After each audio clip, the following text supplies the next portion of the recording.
Good morning, everyone. I'm J. Lenora Bressler, and welcome to the March 1st, 2018 edition of the Bible Delight in the Details, as we continue with our series on talking about the origin of some of our most beloved hymns.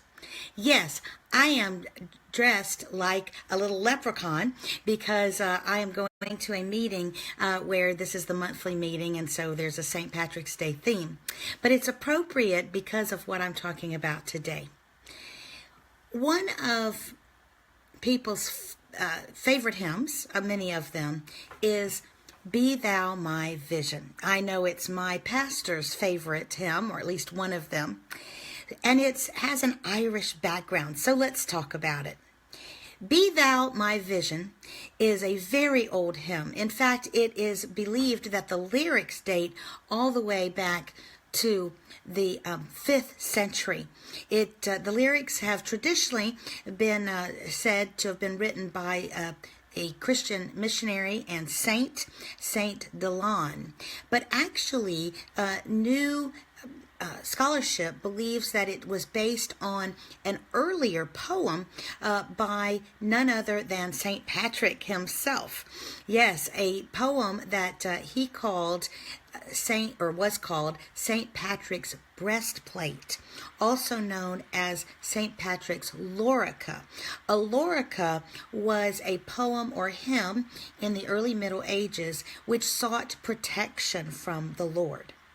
Now, interestingly, the melody by which we sing Be Thou My Vision today is a traditional Irish ballad named after a particular location in Ireland known as Slane or Ballyshannon, Slane, in the county Meath. And this is perhaps very significant because Slane was the site of something very strongly connected with St. Patrick. In 433 A.D., the High King of the Irish, who lived in that area, in the area of Tara, which is the traditional location of the Irish kings. Yes, that explains why in Gone with the Wind, Scarlett O'Hara's home was named by her Irish father as Tara, after the location of the kings of Ireland. The king and St. Patrick had a run-in. The king had decreed that he would light the first of many bonfires on Easter Eve night to mark the beginning not only of Easter, but of another celebration called Beltane.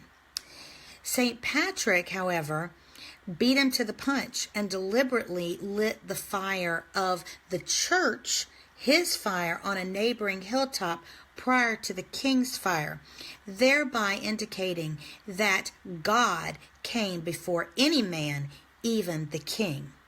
It's interesting that in the lyrics of Be Thou My Vision, it talks about things that a military chieftain like the king would have understood. And it might even be a little bit of a message to the king. God is called the King of the seven heavens and also High King of Heaven, which would indicate that he is higher than any earthly chieftain, those being titles that would have been very reminiscent and sound like the titles of the King of the Irish, although a little more than that. Also, there is allusions and references in the hymn to breastplates, shields, and swords, which reminds us of the beautiful talking in Ephesians chapter 6 by Paul about taking up the breastplate of righteousness and the sword of the Spirit as the armor of God.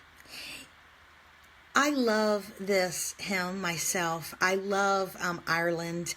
It's one of my favorite places, and I love the romance and the adventure and the wildness and the history and the literature and the music of Ireland very, very much. So this hymn appeals to me on all of those bases. But it's interesting also that something that has been around a very, very long time, literally maybe even as long as 600 years, is with us still. And I don't know about you, but every time I sing Be Thou My Vision, I feel a connection to Old Ireland and the Christians who lived there long ago. I'm J. Lenora Bressler. Visit me on the next edition of the Bible. Delight in the details. Have a marvelous day, and I hope that the luck of the Irish is with you all the days of March.